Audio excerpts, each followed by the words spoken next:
Hello అండి. Welcome to tasty vibe. బెండకాయ కూర అంటే చాలామందికి నచ్చదు. పిల్లలు కూడా ఇష్టంగా తినరు. అలాంటి బెండకాయని మన ఛానల్లో ట్రై చేసినట్టు ఒక్కసారి ట్రై చేయండి. అందరికీ నచ్చుతుంది తప్పకుండా. ఇప్పుడు ఈ కర్రీకి కావాల్సిన పదార్థాలు ఏంటో చూసేద్దాం.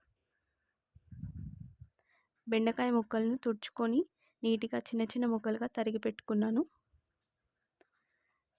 కొత్తిమీర, కరివేపాకు, 2 పెద్ద సైజు ఆనియన్స్ చిన్న ముక్కలుగా కట్ చేసుకున్నాను.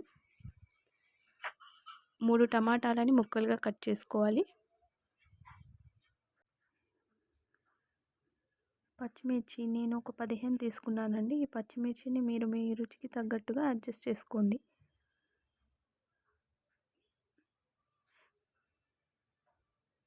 కర్రీకి సరిపడా ఆయిల్, అల్లం వెల్లుల్లి పేస్ట్, పసుపు, ఉప్పు.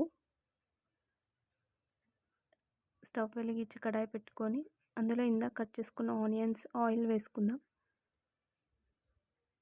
ఇప్పుడు ఈ ఆనియన్స్ బాగా మగ్గిన తర్వాత అల్లం వెల్లుల్లి పేస్ట్ వేసుకుందాం. తర్వాత ఇందాక కట్ చేసుకున్న పచ్చిమిర్చి కూడా యాడ్ చేసుకుందాం. కొత్తిమీర, కరివేపాకు కూడా. ఇవన్నీ ఆయిల్లో బాగా మగ్గాలండి. తర్వాత పసుపు యాడ్ చేసుకొని కలుపుకుందాం.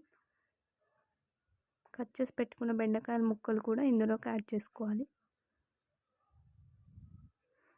ఇవన్నీ బాగా కలుపుకున్నాక ఇందాక కట్ చేసిన టమాటాలు కూడా యాడ్ చేసుకొని మగ్గించుకోవాలి. ఇప్పుడు ఎంతో టేస్టీ అయిన బెండకాయ కూర రెడీ అయిపోయింది. దీన్ని ఒకసారి మీరు కూడా ట్రై చేసి చూడండి. మీ అందరికీ తప్పకుండా నచ్చుతుంది. ఈ వంటకం నచ్చినట్టయితే మన ఛానల్ని సబ్స్క్రైబ్ చేయండి, లైక్ చేయండి, షేర్ చేయండి. Thank you.